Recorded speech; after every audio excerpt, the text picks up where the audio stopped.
y'all, it's Susan. Welcome back if you've been here before. Today I'm going to talk about a planner challenge, not a problem, a challenge I'm having.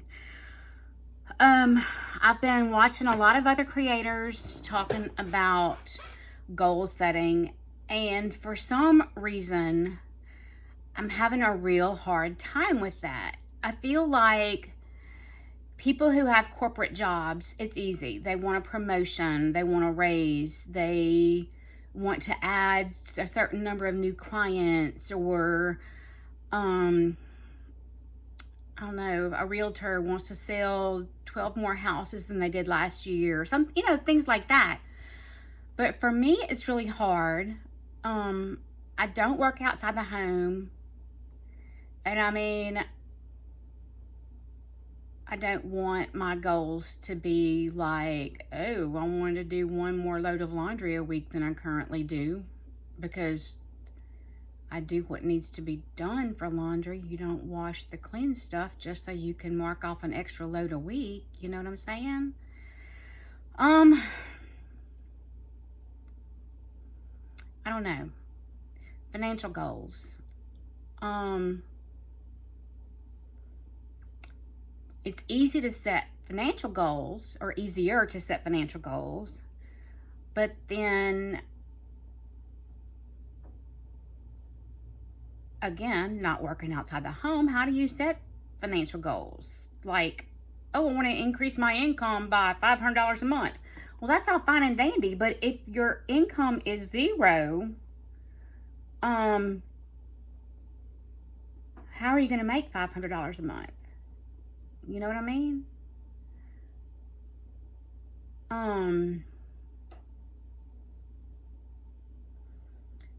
I can set goals like, oh, I want to be out of bed at 6 o'clock every morning and be dressed and have coffee made and the cats fed and blah, blah, blah by 7. And I want to have all the laundry and dishes and everything done by 8. But y'all, is just not realistic for me. Maybe it is for some people. It's not for me. I work throughout the day on household chores and creating videos, and then I guess my planner and journaling time is more of a hobby that I hope one day will lead to monetization on here. And I try to make time each day for some sort of a project, painting or sewing or something like that. But I'm having a real hard time setting goals. It would be easy to say, oh, I want to read a book a day. I can sit down and read a book a day. Trust me on that one. I can do that. I got that down pat.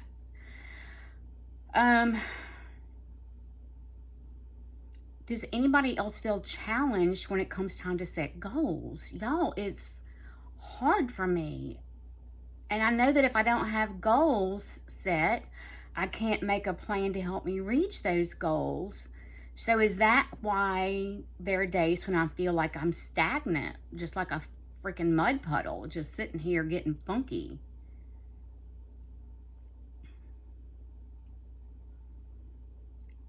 Since I started doing personal trackers, it has helped. Like, I started maybe back in October, every single morning getting up. I think I've missed one morning, and I don't even know how I missed it. I just was flipping back through pages, and I was like, where did that day go? I don't even know where that day went. Or maybe I misdated pages. I don't know. But I have been getting up every morning and getting all dressed and everything, and then sitting down with my Bible. And I do scripture writing, where I just started in a book and write until the page is full. And then I do a daily devotional from our Daily Bread book that I get, and write about that. And then the third page is where I do my gratitude journaling each day. I list things I'm grateful for, or it may be special things I'm praying about that day that are just really weighing on my heart. And so it feels good to be able to mark that off every day when I do it. Um, so I guess I work well on a reward system, maybe. And I know that, like, financially, if Shannon hands me a $20 bill, I'm going to see how long I can hold on to that $20 bill. I'm not going to break that 20 to buy a Coke. I'm not going to break that 20 to buy a cup of coffee. I'm going to come home and drink coffee. I'm not going to bust that $20 bill. I'm just not. And it's like a game. But I feel like it's an unhealthy game. I know in college and high school, well, it probably started before that, and I just didn't realize it. I didn't even realize it at the time. I didn't realize it until much later in my life, that I was suffering with some disordered eating problems that I believe stem from abuse when I was growing up. SA while I was growing up.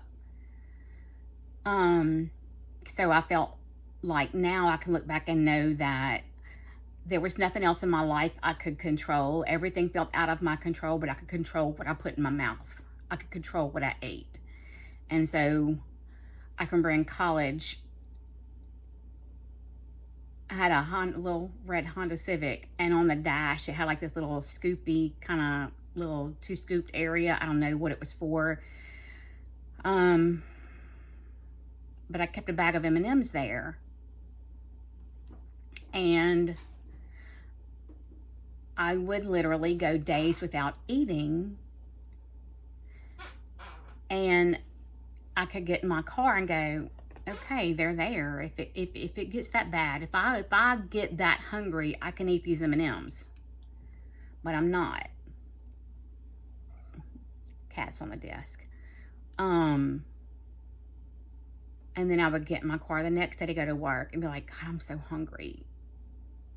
But I'm not that hungry, because if I was that hungry, I could eat those M&Ms, and I'm not. It was like a mind game, and it was very unhealthy. But I know now it was about control. And so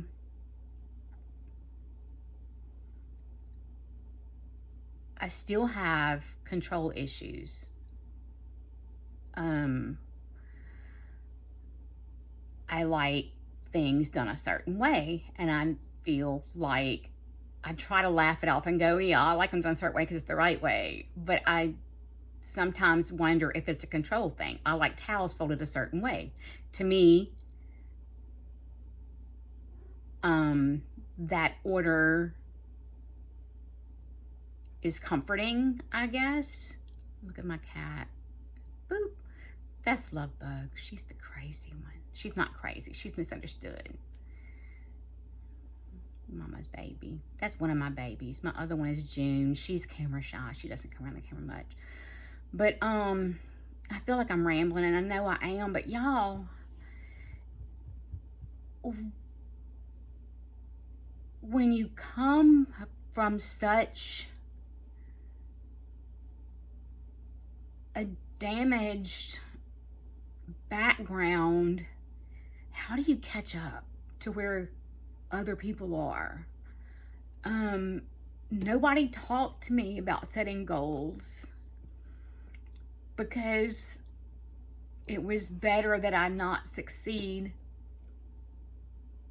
and not own my voice, because it protected guilty people. I got into relationships that were the same way. Unhealthy, very unhealthy relationships, and damaging in different kinds of ways, but never one that encouraged me and lifted me up and built me up and helped me become stronger until now. And Shannon does that for me. And he takes such good care of me. I feel like I want to be able to do more to support him. And one of the ways that I know I can do more to support him is to take care of myself better. Because that's all he wants, is for me to be healthy and happy. That's all he wants. And I know that.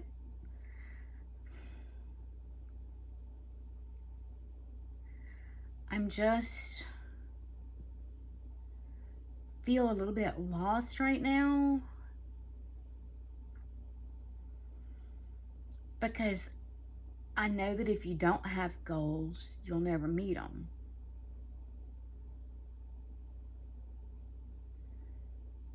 And if you fail to plan, you plan to fail. I don't want to fail.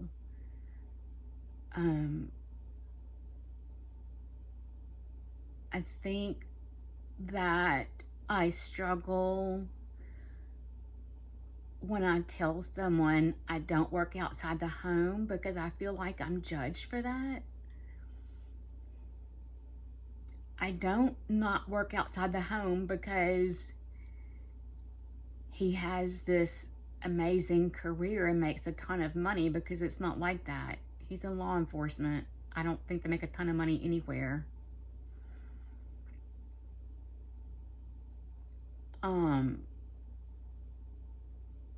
But we live a very modest lifestyle. I mean, we just do.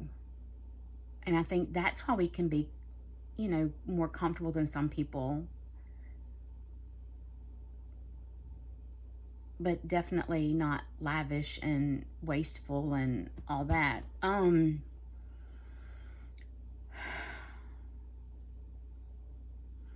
I just feel like I could be more supportive if I contributed in some financial way. I'm not able to work outside the home.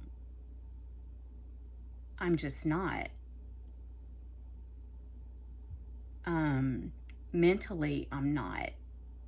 Not mentally because I'm uneducated or anything like that, but I guess not mentally, emotionally, I'm not able to work outside the home, because I have good days and then I have some really, really, really bad days. And you can't call into work on a really, really bad day. But you can't go into work on a really, really bad day either. And y'all, I apologize for getting emotional, but it's hard. And I don't think people understand what it's like to struggle with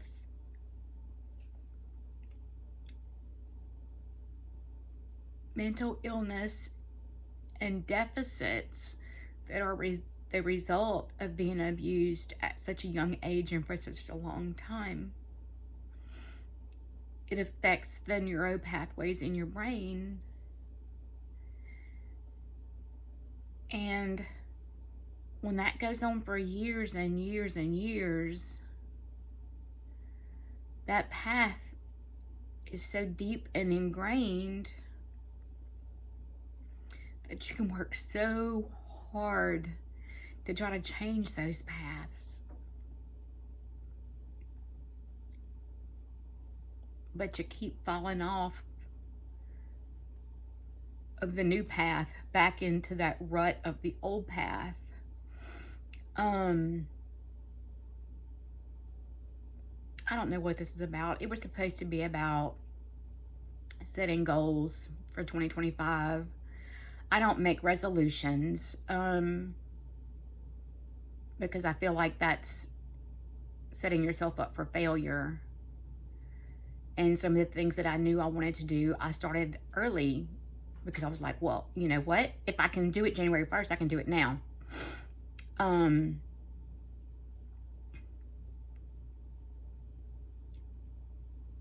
don't know.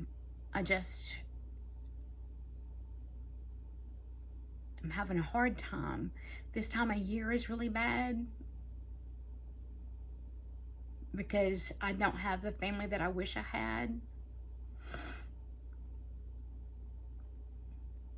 I really miss my kids this time of year a lot. They're all grown and have their own families and their own things going on, their own homes and jobs and all that stuff.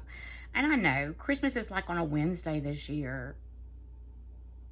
My oldest daughter will be working. She works for a security company, a security monitoring company. She'll be working Christmas Eve, Christmas Day, well, Christmas night, and then working New Year's Eve too, because she picked up some shifts so that other people could be with their kids, with young kids and stuff like that. So she'll be working and won't be able to come here. And my youngest lives a couple hours away, and she has to work Christmas Eve day and then the day after Christmas. My son is a couple hours, they're all like at least 2 hours away. My son has to work Christmas Eve at least until like noon, and then the day after Christmas he'll be working. So I can remember growing up being guilted into doing things, like no matter how inconvenient it was, no matter how much of a pain it was to pack up young children in diaper bags and portable cribs and all that, there were certain places you had to be on certain days to make other people happy at your own expense. And I never wanted to be like that with my kids.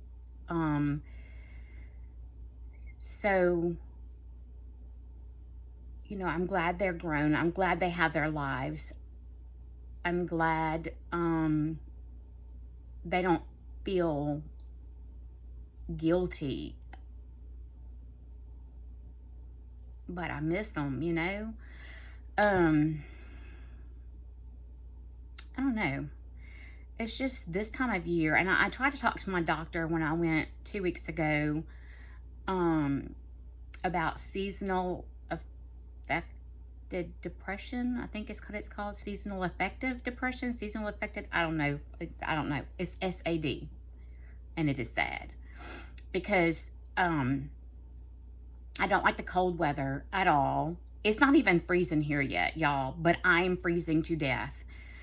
It makes my joints hurt. I have arthritis. It makes my joints hurt. It makes me tense up. So when I tense up, then my jaw hurts and my teeth hurt and my back hurts. It hurts my body when it's cold outside. I don't like the rain at all. I can't seem to get wet. I know if you were watching me the other week, I washed dishes. I got the end of my sleeve wet and I had to change shirts because I can't seem to be wet like that. I want to be dry, or I want to be in a warm shower or a warm bathtub or a warm swimming pool. There's no in between. Don't let the bottoms of my pants get wet and touch my ankles. Don't let my sleeve get wet on the end and touch my arm. It feels gross and nasty and I can't stand it. And it's been raining now. This is our third day, I think, of rain, and it's supposed to rain through the week. Thankfully, I don't have to get out of the house to go anywhere. I can stay inside. That means I'm not walking, and I know that that affects the way I feel. I don't know if I'm scared of the dark, but I don't like when it's dark, and I was waking up at like 4 in the morning over the summer. Well, now it's a struggle to be awake for 6 because it's so dark outside. And I'm in my pajamas ready to go to bed at 6 at night because it's dark outside. But my doctor was like, oh, it'll be okay. He's very sweet. He really is. But I just trust that if I went in and I was in a crisis situation, he would recognize that, because every 3 months when I go to see him, hey, how you doing? How's your husband? And I have to tell him, oh, he's great. That's not my husband, but oh, he's great. That's my boyfriend, but he's great. How are the kids? How you been? And the whole time he's writing new prescriptions, and that's about as far as it goes. And I'm okay with that. He keeps me in the medication that I need to keep me functional, but there's a difference between functional and thriving. And I would like to thrive. I would like this year to be the year that I do the greatest things I've ever done and can be proud of myself. Because right now, I'm not real proud of myself, and I want to feel that. I want to know what that feels like.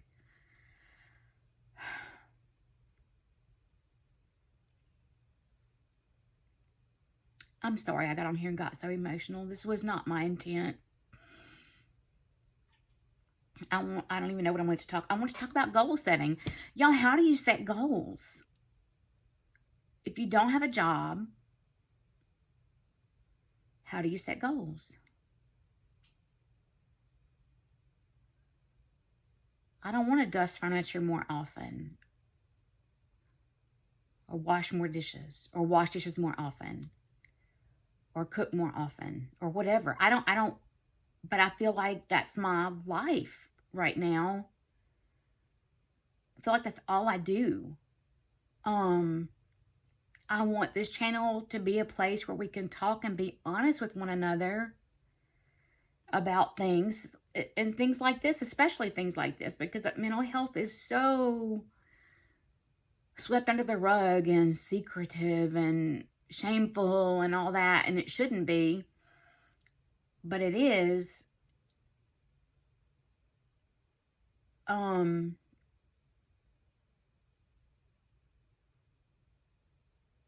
And it affects me in ways that I'm not sure people understand if they don't have the same kind of problems. Man,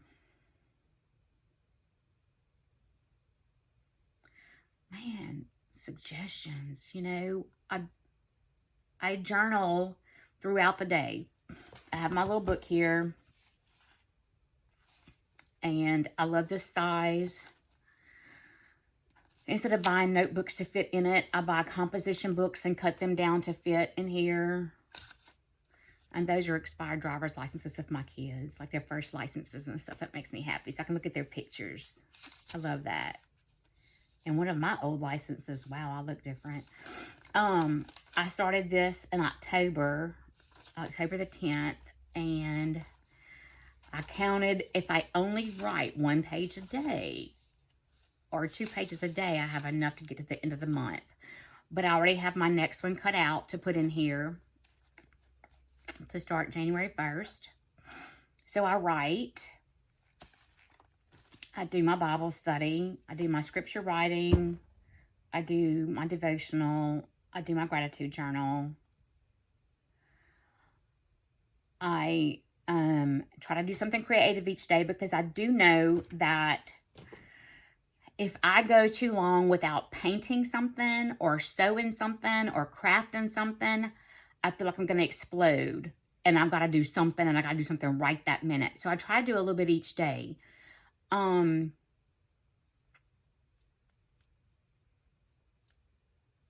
I just don't know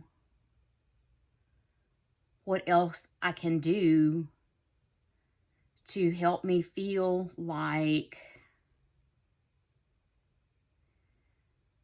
I'm moving forward. Maybe that's it.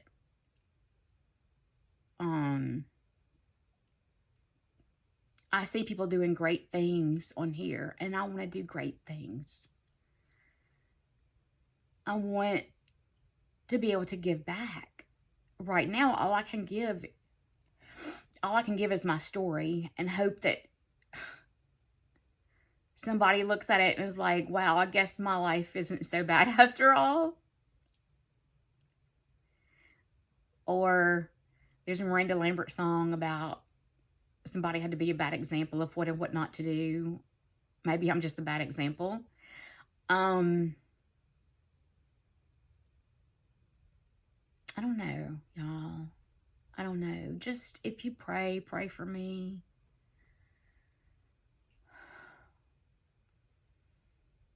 send sunlight and happy wishes, sprinkle the juju, toss some glitter, whatever you do. Please do a little bit of that extra for me today, because I'm just really feeling kind of lost. I know God's got me. I know that. But I feel like I should be doing more, and I don't know what more I can do. And I think it's because I don't have specific goals, and if I don't have specific goals, I can't reach those goals. I can't make a plan to to get there. It's like, I'm going to Europe.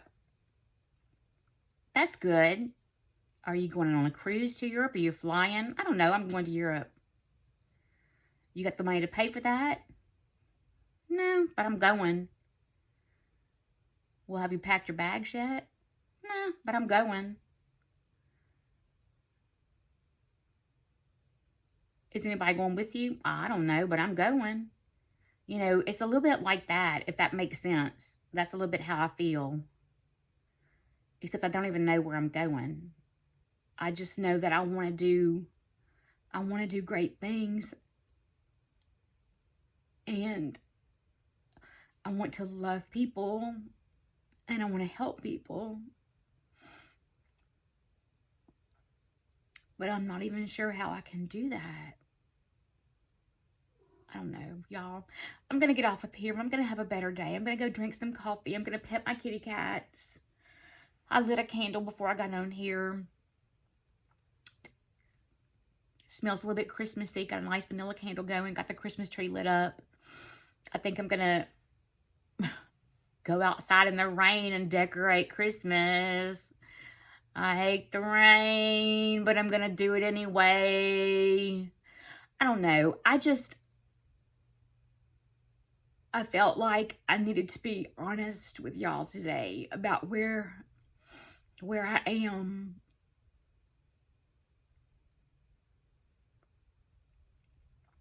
I'll be okay. Just maybe not in the next 10 minutes or so. It might take a little longer than that. But I know I'll be okay, because I am so blessed. I am so grateful.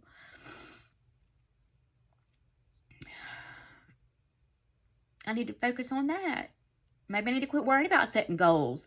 But then what do you do if you're not working toward anything? What do you do? How do you know what to do if you're not working toward something? Maybe that's my thing. You know? Maybe it's like postpartum depression. I have post-year depression. You spend 10 months getting all excited, getting all ready, getting this, getting that, doing this, doing that for a baby, reading all the books about how to be a parent, how to take care of a baby, buying cribs and car seats and all that, and then the baby gets here and it's like, woo, it was fun getting ready for this, but man, am I ready for this? And all the people who were around you before you have the baby kind of disappear because they go back to their lives, kind of thing. Maybe that's part of it. And just this time of year, you know, I feel like people are all, I've got to switch. My legs hurt. People are all, you know, you got Thanksgiving and everybody's all talking about the menu for Thanksgiving and who they're going to spend the day with and all that. And you get past that and it's time for Christmas and you get all excited about Christmas, what you're going to give everybody for Christmas and where you're going to be and all that. And I love that. I love giving gifts. I like to give gifts all year long, though. It's not just Christmas. So Christmas this year, they're small gifts that didn't cost a lot of money, because I'm not, like I said, y'all know, I don't have a job outside the home, and I don't feel like it's right for me to just be lavishing my kids with things using money that Shannon makes. I don't feel right about that. He tells me all the time we're a team, and we are a team. And I take care of him so that he can go do his job and know that I'm here when he comes back home. I make sure his uniforms are clean and ready to go every single day. I do that for him. I get his socks and underwear out for him every night, and they're sitting up on the counter, and his uniform is hanging up, ready for him. All he's got to do in the morning is put it on. I make sure the coffee pot is set up so there's coffee when he wakes up in the morning. All he's got to do is pour it in a cup if I'm not awake yet. And lately I'm not awake yet because it's dark, and I ain't getting up out of bed because it's dark. And I can't get out of bed because it's dark. I don't like it. Anyway, but I don't feel right spending a lot of money, but they're thoughtful gifts. They're gifts that I put a lot of thought into. And I like I said, I enjoy that. I love that. I like all the baking. Well, I can't eat any of it. So it's kind of like, man, you know, I want to bake brownies for the mailman, or the mail lady, our mail carrier. She's so precious. I ordered her a Christmas card. I want to bake some brownies and take out to her one day when I catch her at the mailbox. And I don't want to wait until Christmas to do it because I know because my brother's a mail carrier, they get bombarded with cookies and candies and all kinds of things from people in their routes. So I don't want to wait until then. I want to do it before that. And like our garbage truck comes by twice a week, and I know there are 2 men that ride the back and one that's driving. I want to bake brownies for them and have to run out and give them one morning. But y'all, it's hard to do that cooking and baking and you can't eat it. It's hard. But I'm going to do it because I appreciate these people. And you never know their story. They might not have a family to go home to. There may not be one other person that thinks of them at the holidays and gives them something as insignificant as a box of brownies, you know?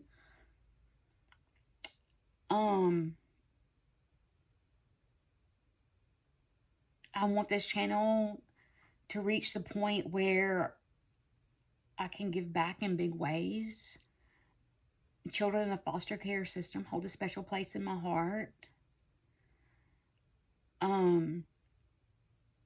Homeless veterans hold a very special place in my heart. And I just want to be able to do for those people, you know?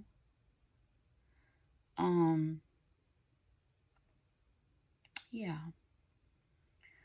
So that's today. I need to look at my tracker for today. I've made coffee. I've taken medicine twice. I took my bath. I got dressed. I brushed my teeth and flossed my teeth. And I did my skincare routine. And I did my Bible study and my journaling. I haven't touched my planners yet. I guess I should do that. I've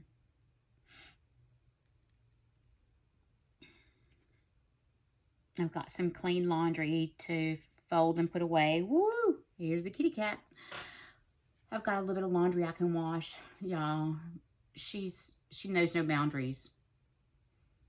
No boundaries. This cat has no boundaries at all. You see this. She wants to be the baby. And she likes you to pat her on the booty. She will lay her head down and go to sleep like that. I haven't told y'all the story of our girls. We had an orange kitty that would come to our backyard when I would sit outside to smoke. I'm sorry, my chair is so squeaky. She would come sit in the backyard and she would just like rub against my legs like the little figure 8. And she was the sweetest thing. And I thought she was going to have kittens. I was like, oh, her belly is big. And look, if you feel her belly, you can tell she's getting ready to have these babies because she's ready to have these babies. Well, she didn't have babies at our house. We have a small dog house out there that we keep some towels in because there used to be a lot of stray cats in our neighborhood. And we would feed them and give them a warm place to sleep or a dry place to sleep when it was raining and stuff like that. So we had a little dog house on our patio. And we fixed it up for her to have her kittens. Well, the next thing I knew, these 3 kittens showed up, but they were not newborn kittens. They were older. So she had already had them before she started coming to our house. And I guess she realized that she could trust us, and she started bringing her babies to us. And one of them, there were 2 that looked a lot like this, 2 tortoiseshell ones. The mama was an orange tabby cat, 2 tortoiseshells, and 1 little orange without stripes. They're kind of a blondish color. Beautiful little kitty cat. All 3 girls. And Shannon had decided, because he knew I was kind of attached to the little blonde one, he wanted to surprise me and take her to the vet and get her shots and get her fixed and everything and give her to me for Christmas. Well, one day she just didn't come back. And we never saw her again. I don't know if somebody else picked her up or something. But these two kept coming back. And so I found a home for the mama where she could be a barn cat. She was having kittens again. She could go and be a barn cat and work and live at the farm and catch all the critters and stuff. So she was a working cat. She got a job. She's a working mama. She got her a job. And these two, I don't know, if you're from Louisiana, you know what a love bug is. They're these little black bugs with orange spots like on their heads, I think. And they hook together and fly around stuck together. And they get all over your cars. And whatever is in their body when you're driving and you hit those things, it takes the paint off of your car. They're horrible. Love bugs are horrible. I don't even know what the real name of them is. We've always called them a love bug. But because they're black and a little bit orange, and this one was so friendly, I named her Love Bug. Well, the other one was not as friendly, and I thought she might be kind of special. And I named her Junebug because people will say, oh, he's crazy as a Junebug. But I named her Junebug. And we got the mama her new home and brought the babies inside and took them to the vet and did all the things you have to do. And they love me. They love their daddy. They think they want to go outside, but when you put a harness on her and you take her outside, she just lays down on the grass and eats it. Junebug wouldn't go outside if you would have to kick her out of the house to go outside, and she would be terrified. Junebug likes to eat and sleep. That's what Junebug does. Lovebug likes to play fetch a lot and sit at the window and chatter with the birds and lizards, anything else she can see moving out there. Leaves blowing in the wind. She chatters at them like she's going to go catch them. And she will run out. We've had to chase her down so many times. But I've learned she runs out the front door and goes to the left to our little side yard and walks through the jungle, I call it, because there's some kind of vine that grows over there and we have to keep cutting it down. She goes into the jungle, and then I open the back door and I'll catch her in the backyard eating grass and just pick her up and bring her back in. She's happy for a couple of weeks. Then she'll run out again because she's crazy. You should have named her Junebug because she's the crazy one. Anyway, this is what she likes to do. And on days when I don't get anything done, it's because I'm doing this. And this is very important. It's like holding a baby. That's an important thing to do. But you can tell, I can tell already, my energy has changed. No more crying. None of that. And I'm going to get up and get busy and see what I can get done. Because I know there are things I need to get done. Got to fold the laundry. Got a couple of dishes to do from this morning. Oh, that's Mama's baby. You going to tell him bye-bye? Look, you going to tell him bye-bye? Say bye-bye. Bye-bye. Bye-bye until next time. Ta-ta for now. See you later.